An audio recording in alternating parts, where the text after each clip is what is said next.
All right, guys, here's one last thought on surrender. It is easily the hardest thing to do. Yeah, it is. And the only reason why I say it's the hardest thing to do, and I'm not talking about surrender, I'm talking about this particular element of surrender. There's a lot of elements of surrender that come along to make the compound of surrender, which is a lot of things, and we've just gone over it in the most simple of terms. It's like surrender 98. You know, there's 99 101 college courses, right? Like I know. Anyway, this is a part of surrender that really leverages that power we talked about. It brings in all the fruits when you can't even think of them. I mean, I end up in a situation, right, and things are tense, and I really want to react, and and my mind suddenly goes, oh, patience, kindliness, tolerance. What are you kidding me? Patience, kindliness, and tolerance under these, whatever they are, your circumstances. And this little sucker right here is like, woo, you know, it's just going nuts, and you're ready to go off on somebody, or you want to convince somebody that your way of life is better than their way of life, or you want to make sure someone hears what you have to say because it's so important. They got to hear it, right? No, that's not right. That's not right. If you want to bring compassion, humility, kindness, forgiveness, love, self-control, patience, and gentleness into the mix, what you do when you're upset and you're stirred up and can't think about it before you go bowing up, before you decide that you're going to be respected or stand on some fictional principle, you allow. Just allow it. Yeah, it's your choice. It's a power that you have inside of you, is to just allow things to be as they are. Step back. Look for the presence of God, because He's right there in you. And you can bring God right into the circumstances, and it starts with a pause. Allow it. Yeah. When you allow something, there's no doubt that you're showing some level of compassion, because you're showing respect to these people. No matter how bizarre the circumstances, you're not going to compete with them. That's important. Perhaps you'll gain an understanding. Humility. You are humbling yourself when you allow and looking for the presence of God. You're getting out of yourself and your anger and your point of view and your opinion and how you're right. Your fears, your opinions, and your habits aren't going to come into play in this. You're just going to back off and let it be. Kindness. You're going to have your chance at kindness in the sense of honesty, which we talk about in other series. But in this case, that kindness is just to be patient and not feed the circumstances additional negative energy. Forgiveness. Mostly you're just forgiving yourself. But you're going to let the other ones be forgiven too, whoever might be involved, be it an entity or a person or a set of circumstances. You don't want to walk around with that on your shoulders. Just forget it. Just forget it. Forgive it. Not forget it, I'm sorry. Forgive it. Just forgive it. Say it out loud with me. Just forgive it. Just forgive it. Forgive it. You don't have to forget it, but don't let it eat you alive. Don't let it own you.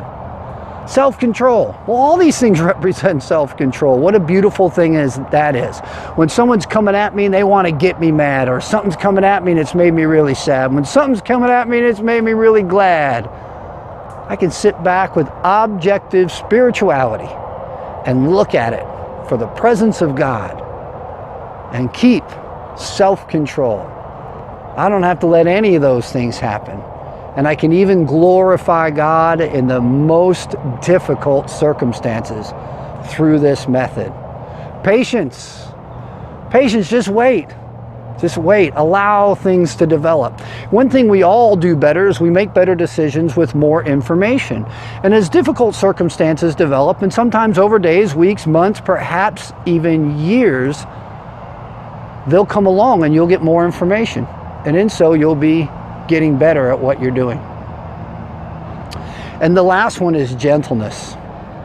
Gentleness doesn't always mean that you're a softie on people. It just means that you say things out of care and concern. It's okay to express care and concern in the form of gentleness. Now, at my church, we call that a beautiful acronym, and you've heard it here before, Chick Flick PG. I learned that from Andy, our senior pastor at our church. It's a great thing. It's CHKFLK-PG, Chick Flick PG, and I changed it around a little bit because I wanted to get self-control in there. So it's CHKFLC-PG, FLC-PG, and it's compassion, humility, kindness, forgiveness, love, control for the C, self-control, patience, and gentleness. Chick Flick PG your situation. Throw that at it. Just allow it to be. Just allow it.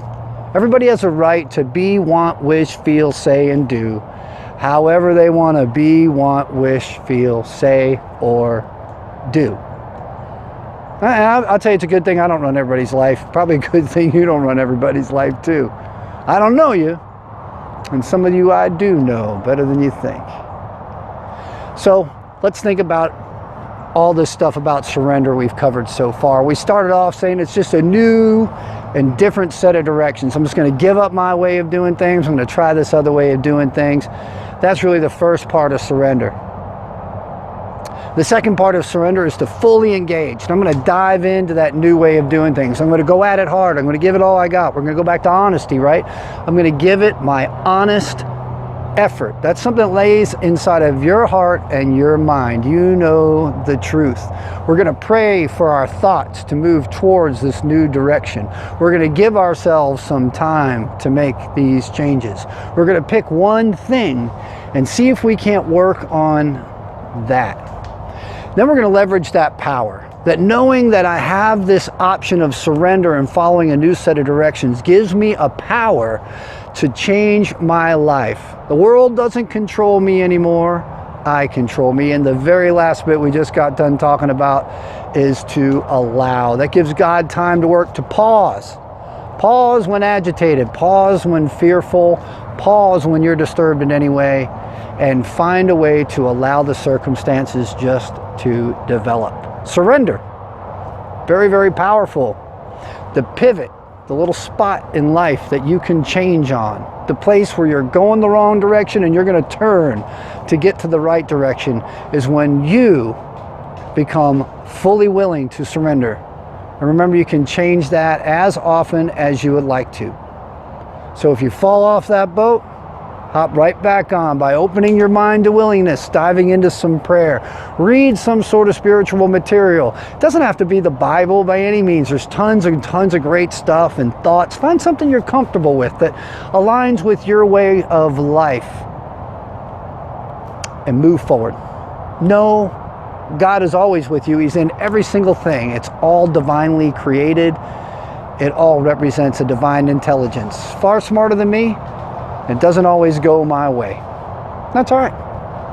That's all right. So thank you guys for watching these messages on surrender. I hope it opened your eyes to just the basic part of it. There's so much more to it, but go into life with the Jesus strategy in your mind, because that is the most powerful thing on planet Earth.